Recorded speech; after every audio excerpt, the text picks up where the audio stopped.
The U.S. national team have booked a place in the semifinals of the Gold Cup after beating Costa Rica on penalties. This was not a given. We saw Canada lose to Guatemala, Panama go down to Honduras as well on penalties, and Mexico really struggled to a 2-0 victory over Saudi Arabia. And with this U.S. team without any of its heavy hitters, you wondered, are they going to have the character to get through this tough test? And they absolutely did. They showed a lot of grit and a lot of determination to make it happen. Pochettino also deserves a ton of credit for some of the little decisions he made throughout the game, so let's break all this down. Now let's go ahead and pick this up at the first goal. So one of the things that I've had a little bit of an issue with is Max Arfsten's defending. Love him in attack, and I'll get to that in a minute, but the defending is not great. There, he's backing away the whole time, allows the cross to get in, and then after the ball gets played out, this is unfortunate because Luna does a great job of organizing, make sure he cuts the split, and he's in a great position, but he slips. And if he doesn't slip, I think he cuts that ball out. But then we've got another issue of Arfsten 1v1 defending. Stop backing away, bro. Stay close to the defender, force him to actually try and take you on 1v1. Now, he does a decent job of blocking that first cross. Then this is just super naive. You don't need to make that challenge. Gives up the penalty. Costa Rica take the lead 1-0 through Calvo, which Matt Freese does get a touch on that penalty, and that would matter later in the match. 1-0 down.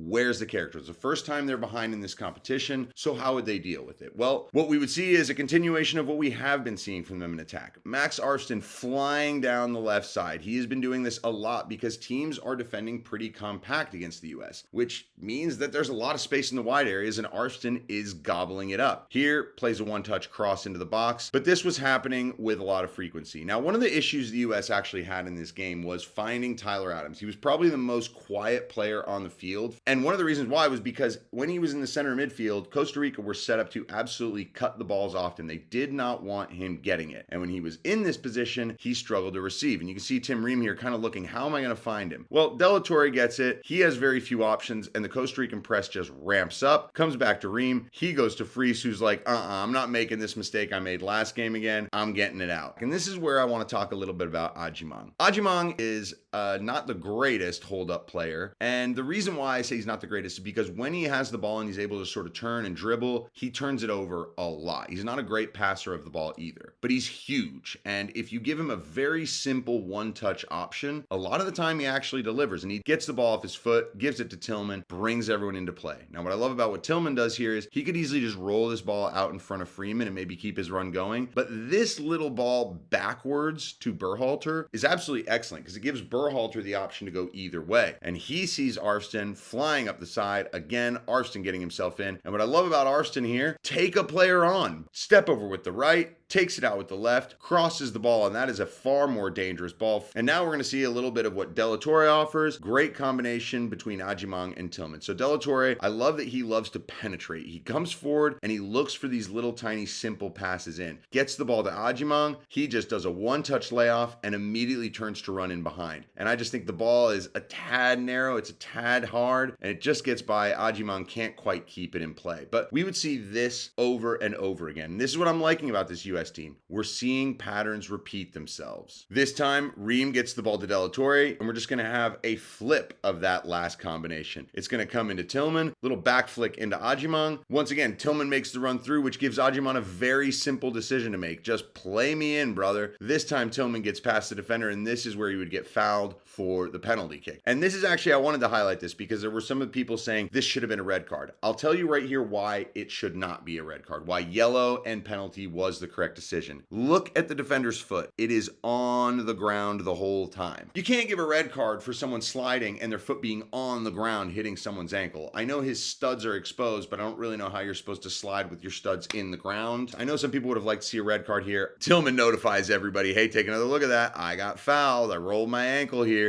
In the end, he steps up, puts it off the post, but the US would eventually get the equalizer. But before they would, a little problem would start to show itself more and more. Tyler Adams was having a lot of trouble getting on the ball and being effective. And when he got it, very rarely did he have a forward pass he could play. So he would sort of motor around in the middle, look for something, get a lot of pressure, and then get it off his foot. Then he would try and open himself back up. Here, the ball from Ream to him isn't great, but Costa Rica are ready for that ball to be played into Adams. And so he loses it. They're able to attack and play the ball out of play. But then the US would score, and we would see a little tweak from Pochettino. Now, the goal, Tillman coming forward, Once again, look how narrow this Costa Rican back four is. I mean, they're all right there, which means what? There's a load of space out wide, and Arston is more than happy to run into that area. Here, Luna does a great job to peel off, get the ball back, takes his first touch in front of him, and shoots. Now, put this ball on target, but don't just put it on target. Try and find a corner, because that is what actually gets Keylor Navas diving away, and the deflection goes central in the goal. But if that ball is shot centrally, Keylor Navas doesn't dive, and that ball gets saved. But it's so good from Luna, and I'm really, really happy for him that he finally got the goal.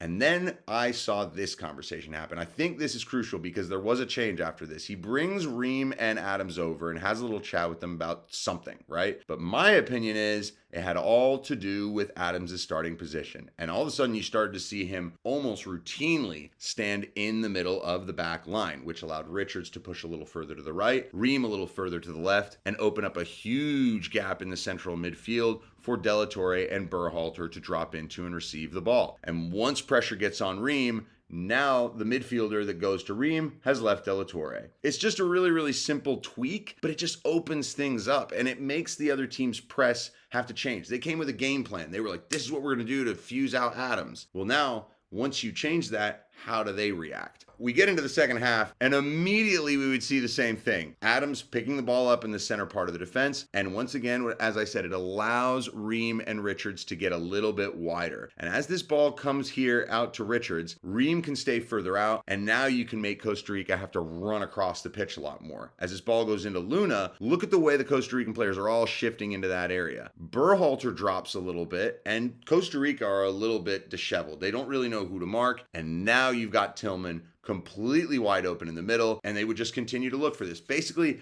you're seeing these patterns just emerge and continue over and over again. This is Poch's style of play. If you weren't sure, this is what it's all about. The next thing is finding your nine, getting the ball into your center forward. And look, again, Adjimang is not super refined, but he's huge. And although this ball gets initially touched by Gamboa, the thing is that Adjimang's big and he just bodies him off the ball. He's the one that gets the next touch, plays it into Tillman, who skips by the defender. Arston completely free on the backside. It gets laid off to him, and his finish is absolutely excellent. And that's a great goal by the U.S. to take a 2-1 lead right at the beginning of the second half. Now, we're also seeing from the U.S. the free kicks. Pochettino has said he loves McGlynn and Berhalter's deliveries. McGlynn with the left, Berhalter with the right. And we actually saw this exact same location deliver the goal against Saudi Arabia. And the combination of players, Berhalter whipping it into Richards. Richards with a great header here. Navas with an absolutely terrific save. Costa Rica are able to deal with the rebound and get it out for a corner. As I said, we're starting to see these patterns emerge. We're starting to see these combinations. Once again, the ball from Ream on the ground into Adjimang. He does a great job of bodying Gamboa off the ball. Not sure how much he means by that little touch behind his leg, but it brings De La Torre in. The U.S. were creating all kinds of great chances, and it had to do, I think, with this energy that they brought. Luna was running around all over the place, creating pressure, making sure Costa Rican players got the ball off their foot quickly. The cover from De La Torre, frequently good, and then when they won it, combinations again. Into Luna. Quick header to Tillman. His one-touch pass here to keep the attack going is brilliant because he could have dribbled it, he could have played it somewhere else. Instead, they keep the rhythm up. Luna skips by one challenge, gets the ball into Tillman, makes a run forward, gets it back, and now, does anyone remember what this looks like? Luna dropping a ball to Adjimang right around the central part of the penalty area. That's the goal that Adjimang scored against Canada a few months back. Now this one, he can't shoot with his right foot here, so he brings it onto his left and gets the corner kick. But as I said, you're seeing these patterns emerge. Then you got the corner kick, and you see Tillman with some absolute brilliance here. I love the fake shot rollover, deals with two guys.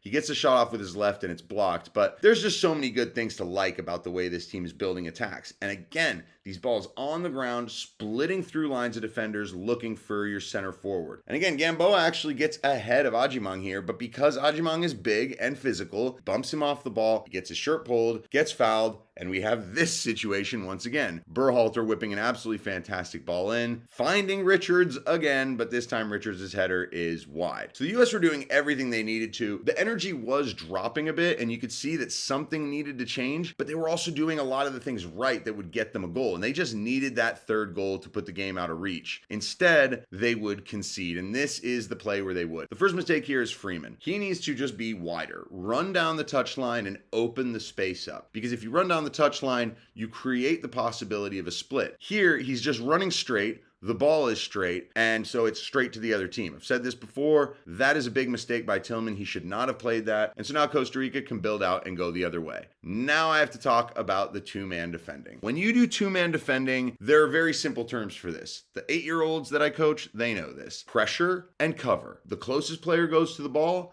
the second one gets on their back just in case they get beat. If you split the difference between those two jobs, you create confusion. And so right here, you tell me who's pressuring, who's covering. They both are doing the same thing. And so the attacker can just kind of go right in between the two of them. It's way too easy. The shot here, not very well parried by Freese. Costa Rica get the second chance, put it in, and it's 2-2 with 20 minutes to play. Now the US would continue to do what they've been doing. Once again, the ball comes to Richards here. He plays that one-touch split right through. Tillman gets it. Doesn't really quite have Ajimang free, so he gets it out to Luna and starts to drift inside. Luna plays it to Ajimang, and once again, he just does a really nice simple layoff into the feet of Tillman, and the one-touch shot was outstanding. I mean, it takes a little clip off the crossbar there. If that goes in, probably goal of the tournament, and an absolutely gorgeous setup. And we go into penalties. I'm loving this team. I love the fight that they brought. I think they were very likable in so many ways. They went behind, came back, just showed a ton of desire to attack the whole time. And I think Pochettino has done a lot of really good tactical adjustments in games to give this team more of a platform. So I'm all about it right now. I'm really enjoying it. Please let me know what you think in the comments below. As I said, like the video, subscribe to the channel, and I'll see you for the semifinal. Until then, I'm Sebastian North. This is Campfire Football. Take it easy.